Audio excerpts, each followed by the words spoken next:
Thanks for joining, everybody. This is a special stream. We sort of broke the cadence. We've been doing a little bit more of a bi-weekly thing lately, but we couldn't wait. This week we had to announce that we are officially 1 year old. The NRE Labs project was unveiled at Nextwork 2018, if I have my years correctly. These days it's kind of hard to keep track, but yes, 2018, October 2018 is when we went live.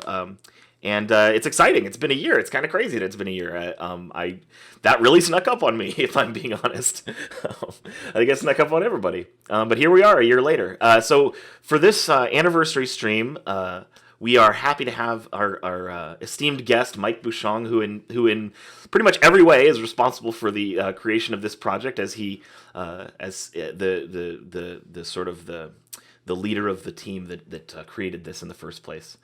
So, Mike, welcome. Thanks for joining. It's absolutely my pleasure. I just want to be really clear on stuff, though. If you want to create a project like this, for anyone listening, if you want to do this on your own, step one, hire really smart people. Step two, get out of the way. I think it's gracious that you say I'm responsible, but outside of hiring you, Derek, Lisa, James Kelly, outside of getting the right people on board, this is really your baby, so happy birthday. Thank you. Yeah, it is a team effort, in fact, and especially as we go down the path of like making this truly like a community project. Like, there's so much that I've discovered as part of this project that I just can't do. So it's good to have a team of folks behind this. It's still crazy. Like, it's kind of one of those things where like I just had a kid like last year and it didn't quite hit me right away. And I feel like this is very similar, where it's just like, yeah, like I'm on this team and we have this project and it does these things, but it hasn't like quite hit me that like not only are we a year old, but like the things that are happening with this project are actually happening. It's just kind of bizarre in a good way, very very good way. So let's talk, I think, a little bit about like let's turn the time back way before even October of last year. Mike, why don't you sort of tell us sort of what the thoughts were going into not just the NRE Labs project. I don't think anybody really planned it to happen the way that it did, but like talk about some of the history behind like the inception of this part of the team and sort of why we sort of started thinking about automation in this way, in the way that then eventually manifested in NRE Labs. Yeah, so I fundamentally, I think if you look at where the industry is, I think we're just at a point where it's about operations. I think the architectural approach, protocols and moving packets, devices and merchant silicon, I think those bits are actually largely well established. I think people kind of know what to do. I think the switch sort of looks like a switch, routers sort of look like routers. I think that the time or the moment in time when those things are like really what's driving where the industry goes, I think that's kind of behind us. And so if we shift the point of emphasis from like what do we build, how do we move packets, to then how do we sort of manage and kind of deal with the infrastructure and all the bits that are on top, like I've thought for probably a decade now that was really the next big wave that was coming. In 2009, we started doing work with Puppet and Chef as an example. And the idea there was that if the network operator becomes really the dominant personality going forward, then that's how we ought to sort of pivot. And so that was really the beginning from an automation perspective. And I think I've given you kind of this story, but for everyone else, I fundamentally believe if it's operations, if it's automation that matter, then you have to look. And I describe things in terms of products and sales, right? And the idea, generally is if you look at something that's not really taking off, then you have to decide, do you have a product problem or do you have a sales problem? If you have a product problem, that means you just haven't built the right thing yet. And so, of course it hasn't taken off because you don't have the right set of stuff. If you have a sales problem, the argument is that you have the right product, but for whatever reason, adoption is just not there. And I'll kind of spare you the long version of this, but when it comes to automation, we have to reconcile the fact that we probably don't have a product problem. We've had technology for a decade, sometimes 2 decades, that's been good enough to go do things, but we've got to rationalize why, despite having all the right stuff, just most people are not automated. And so that really led to this premise that the focus needs to be on adoption. And so then that leads to a whole set of conclusions. And that's really what started us off down this NRE Labs path. Cool. Yeah. And I think there's one thing that we still like, we've said this, I think, a few times, but I think it warrants being underscored, which is the fact that to move the industry forward, you don't have to. In fact, it is actually probably detrimental to make it all about one particular set of products, right? Like it's not. This isn't to your point. This isn't a product problem.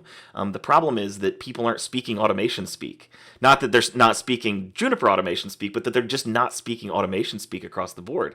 It's actually a much bigger problem than I think anybody realizes.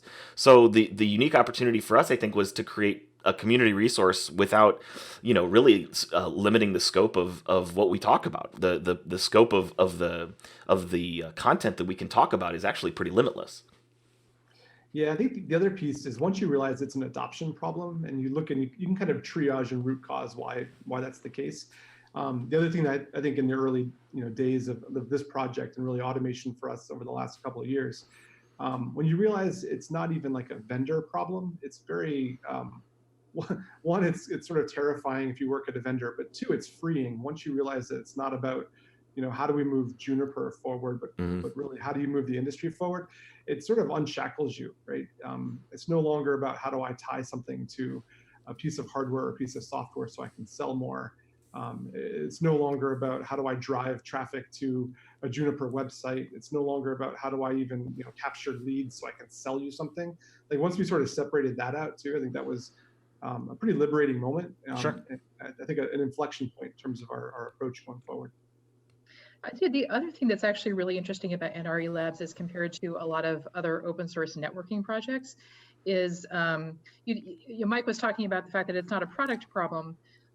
Most other open source networking projects they're not addressing a product problem, but they're still addressing technology problems, right? They're still, they're rebuilding, data planes in open source, and they're addressing orchestration and control plane issues in open source. And so they're still kind of reworking a lot of the sort of technology side things in a vendor neutral manner.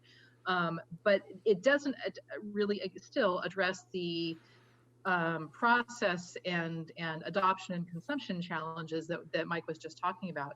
And so I think the really interesting thing that this team has done is just conceptualizing that mental shift and that process change in a technology-based way and addressing it in a technology-based way. And that's kind of unique. I think that's what's sort of special about NRE Labs to me.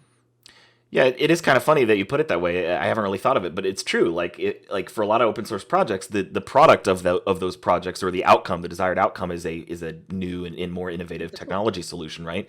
Whereas our outcome is a skill set, or new skill sets. Like that is the thing that we produce or that we intend to produce.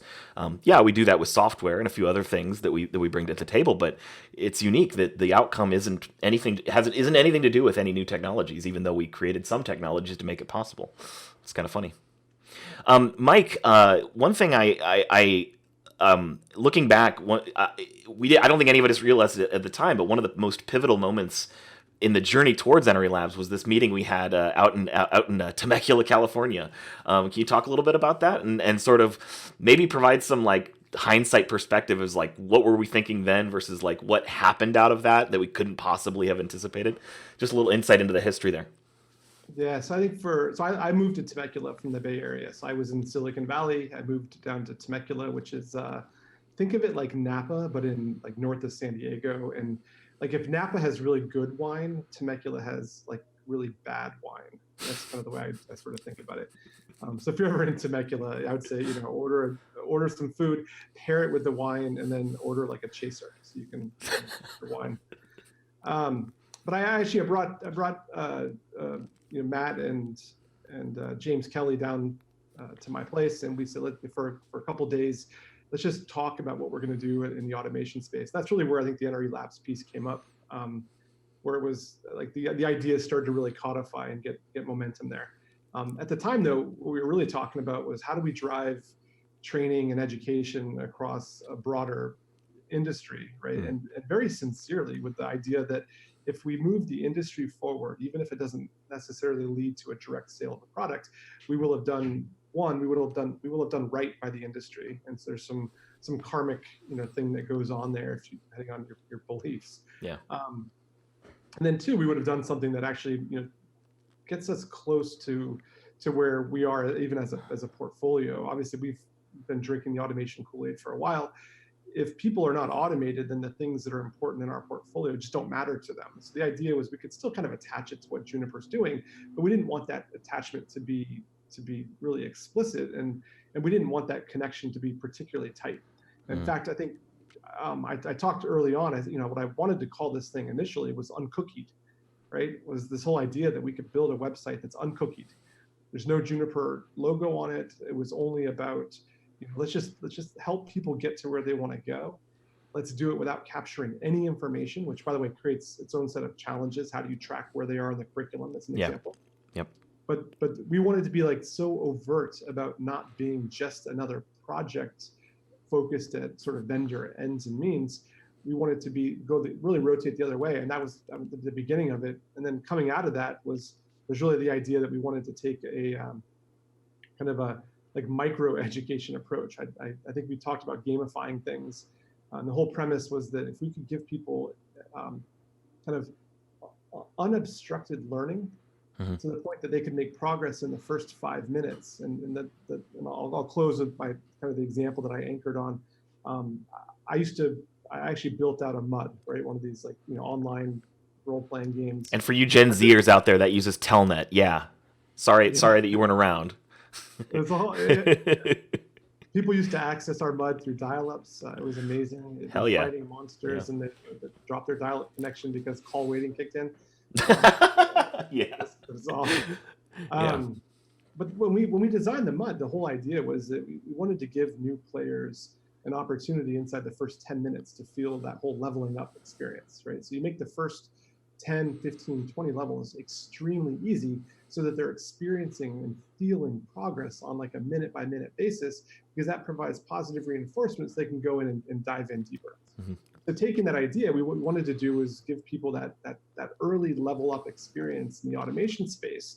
And so even if you look at like kind of the approach that we've taken towards lessons, I think what you've done, Matt, is you've taken the early idea that we wanted to give people, easy wins and early success. You've taken that and really built the project around it, which I think it's been transformative in terms of how we build it, the design principles, and then ultimately where we take it going forward. Yeah, for sure. I mean, like that's the biggest thing I think that is different is that especially in the automation conversation, sometimes intentionally, sometimes not. There's this belief that you need to become a CS major in order to even write your first Python script. That you if you don't know how to implement a bubble sort, that you have no business writing any scripts whatsoever. And I find that to be obviously just wrong, but also like in terms of getting folks started, there's no motivation there. There's no reason to continue if you know that that's the first step. You're just like, man, I'm going to stick with what I know. And you know what? I don't blame you for thinking that way. But yet we as an industry seem to have sort of over-rotated on this idea that you need to be an expert in order to be a beginner, which is a little backwards. So yeah, for sure. I mean, that was one of the biggest things I think going into this project is we have to solve that problem. We have to get folks not just feeling like they're doing something, but actually doing something in the first, 5 to 10 minutes. You hear in a meeting, you need to learn Python. Whether or not you agree with that, why not just spend the 5 minutes learning Python? Go to the site. That's the idea. The other thing I do want to call out, one very early inspiration for me was when I was going through school was Hurricane Electric's IPv6 Sage program, which is awesome. It's not like a CCIE. You're not going to get hired or fired based on this cert, but at least not in my experience. But it's a sort of a Hurricane Electric's an IPv6.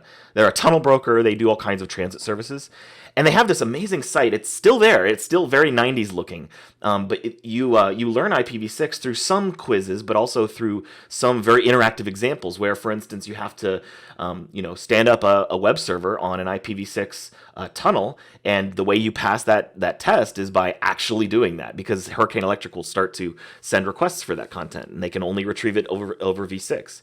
And so I loved that idea. And for the longest time, I've wanted to build something where folks could actually learn by actually doing the thing. As we started to get into automation, we started thinking like, is there a way for us to have a site where people could like take their Python scripts and like slot it into this site, and it goes ding if it if the Python script. We had all kinds of crazy ideas at the beginning there.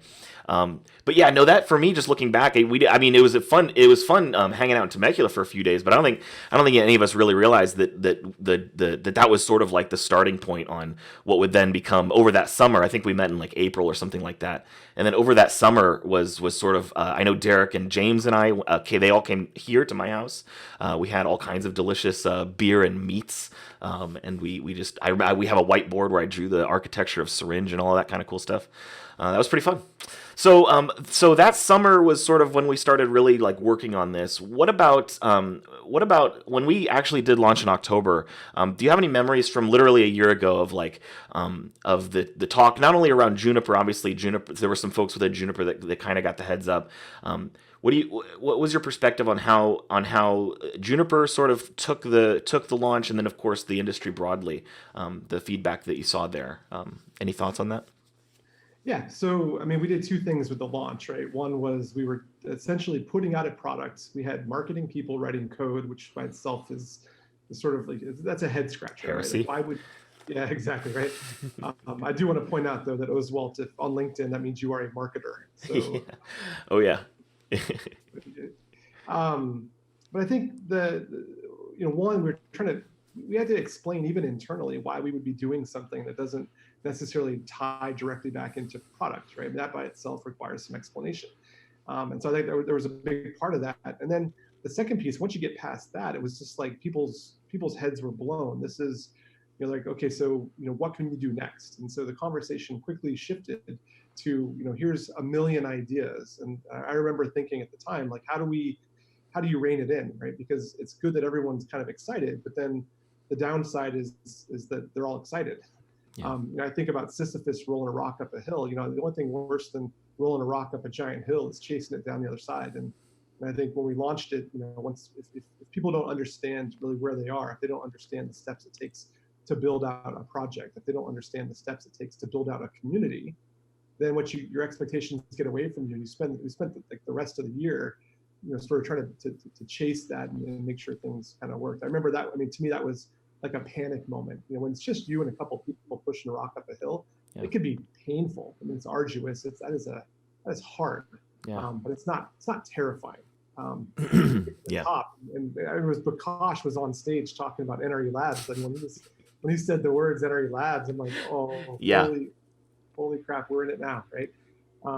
Yeah. I think the other thing we did, which full credit to you all here, but I mean, even the shift, right? I mean, we could have called it automation this or automation that. We could have called it, any number of things. But even with the really deliberate naming of NRE, I mean, you're talking about changing the entire automation discussion. Yeah. This idea of reliability. I mean, it seems obvious now, but I don't think it was obvious. And I think, when that came out, when Bushong was talking about the role of network reliability engineering, I mean, that was another one of these speculative bets. I mean, that could have gone any number of ways. I think it's worked out well. I think the world's coming this direction, which is good. Yeah. But I would say the outcome there was anything but certain. And so when we kind of took a project that was uncertain and we kind of packaged it in a way that was uncertain, and then we aimed it at people in a way that was uncertain. I mean, it's like three hugely speculative bets that all had to pay off for us to get to this 1-year birthday. Yeah, speaking of when Bushong started saying it, I've worked on a number of side projects, none of which I ever expected to be mentioned on a keynote. And obviously I'm working on NRE Labs as a Juniper employee, so it's not quite a side project, but it definitely had that side project feel, especially at the beginning. Just because at the time, of course, I had all these other responsibilities, and so. That moment is where you're rolling it up the hill and then it goes over. I felt that so very specifically at Nextwork, because like I said, it's like it's like something I've just sort of not casually, but just we've been working on for a few months, and all of a sudden it's there. It's like that's kind of it was that moment. That's a very good analogy.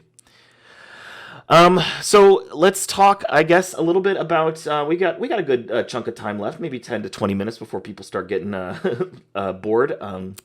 Let's talk a little bit about futures. looking back over the last year, what have we, what have we done well and this is actually to both, I think you, as well as Lisa, because Lisa's got a lot of really good perspectives on how healthy communities are run and things like that.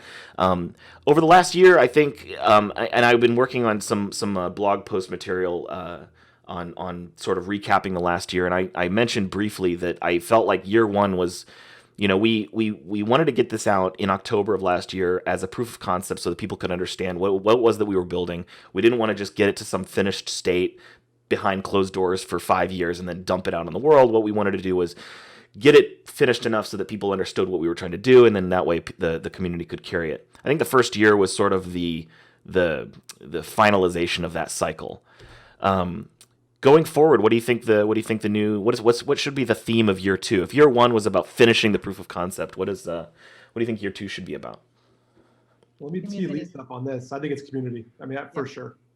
For me, it's unquestionable. I think it's about how do we, you light the fire. The question is how do you spread it? And I think for me, that only happens inside the outside the halls of Juniper for sure.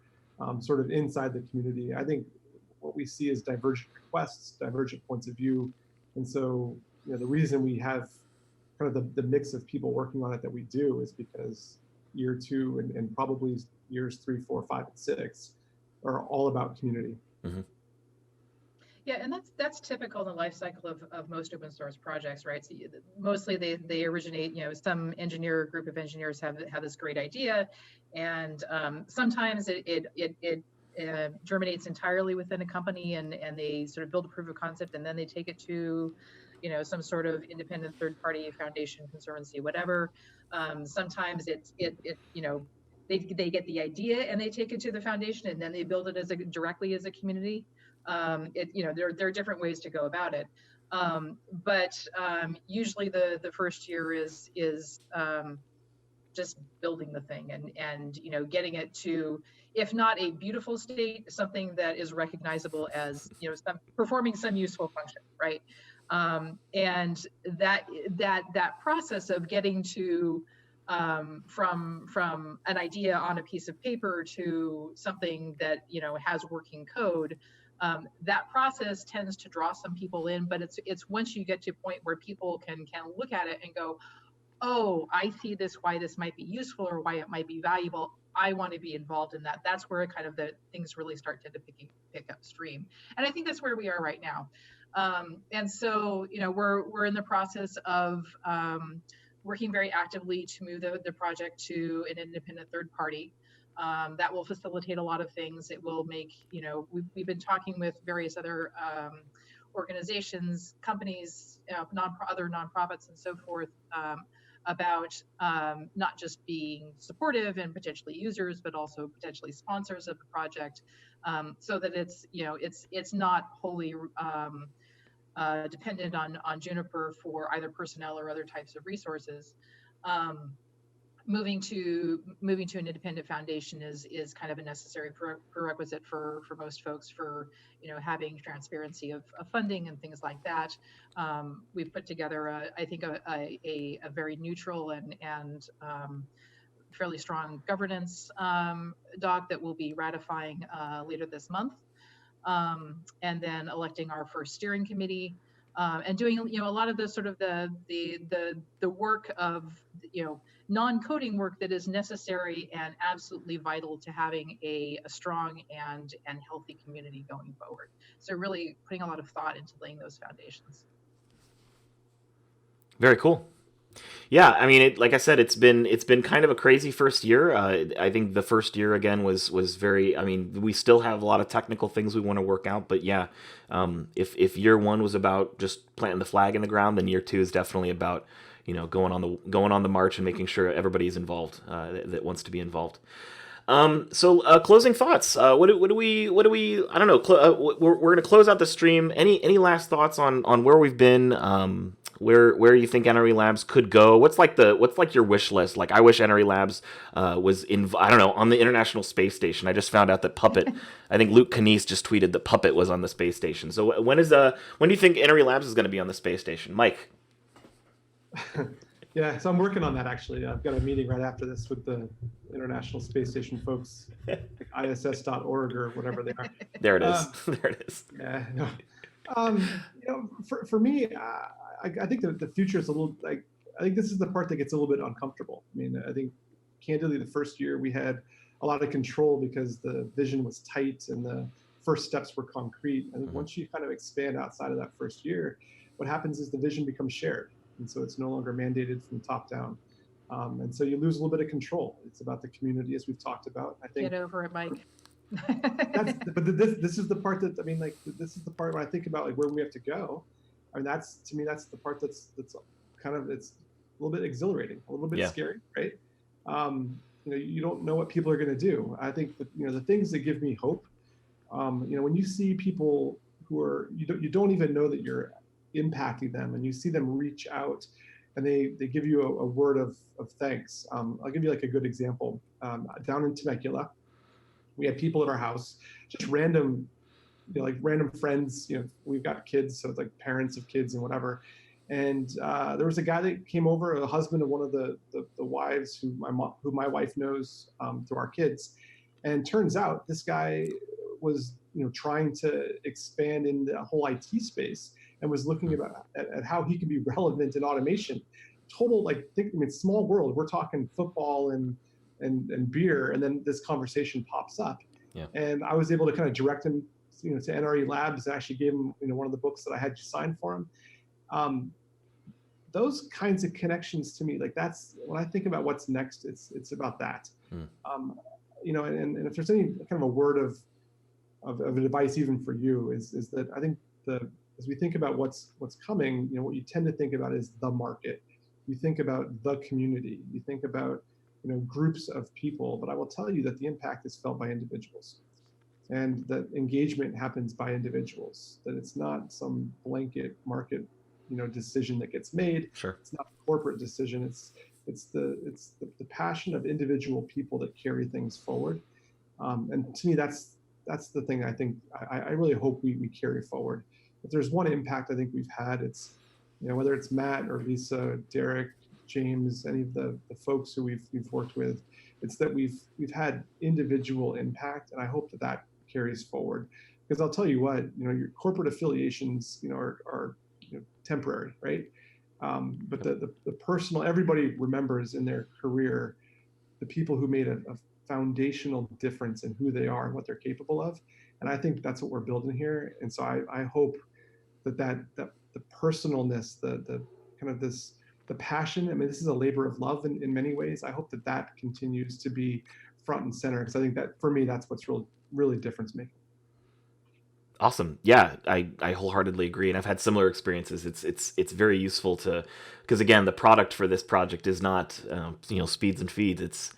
It's enhancing skill sets, which is very personal to many people. And it's easy to lose sight of that when you're just coding all day. I think it's important to keep that in mind. I think for any discipline is to keep your eye on the prize. And for us, that's the prize. It's enhancing people's day to day, because that's what we care about. We care about skill sets. Lisa, any parting thoughts from you? No, I mean, again, going back to the fact that this is not, sort of another piece of technology that is an open source version of things that already exist in the proprietary world. I mean, this is something that I think buoys everybody. The fact that it's vendor independent, vendor neutral. The fact that this is something that can be used by training companies, so they're not spending the first day and a half of a 3-day training getting everybody just set up so they can start working. I think that kind of sort of it's the thing that lifts all boats, and I think that's the thing that I like most about the project is something that it's not competitive to anybody in any way. Mm-hmm. It's not something that anybody needs to get anxious about. It's a tool that anybody can use, Mm-hmm. whether it's something for personal use to build the personal skills or to further their business. And it's just it's I think it's just a fundamentally helpful thing for everybody. So Yeah, I'll echo that. I mean, that's one thing I think it can't be repeated enough. It's like this project is everyone's project. That if there's anything we should focus on in the next year, I think, from a community aspect, is making sure that everybody understands this is what we built it for. We didn't build it to be the king and queens of automation. We built it because we knew the industry needed something like this, and so we built it. And we want them to be involved. Cool. So anyway, it's about a half an hour. I think that's probably a pretty good place to wrap up. Thanks to both Lisa and Mike for attending. Thanks not only to you for your, carving out the time today, but of course for your involvement in this project and the innumerable ways that both of you have helped keep things moving forward. So thank you for that. On behalf of Derek and on behalf of James, thanks to everybody for watching. We'll post this recording as soon as we can, probably sometime today. But for the other streams, we'll probably resume our normal schedule next week, because I think we had a stream last week. So this is sort of like the odd stream out. So thanks everybody for watching, and we'll see you next time. All right, thank you.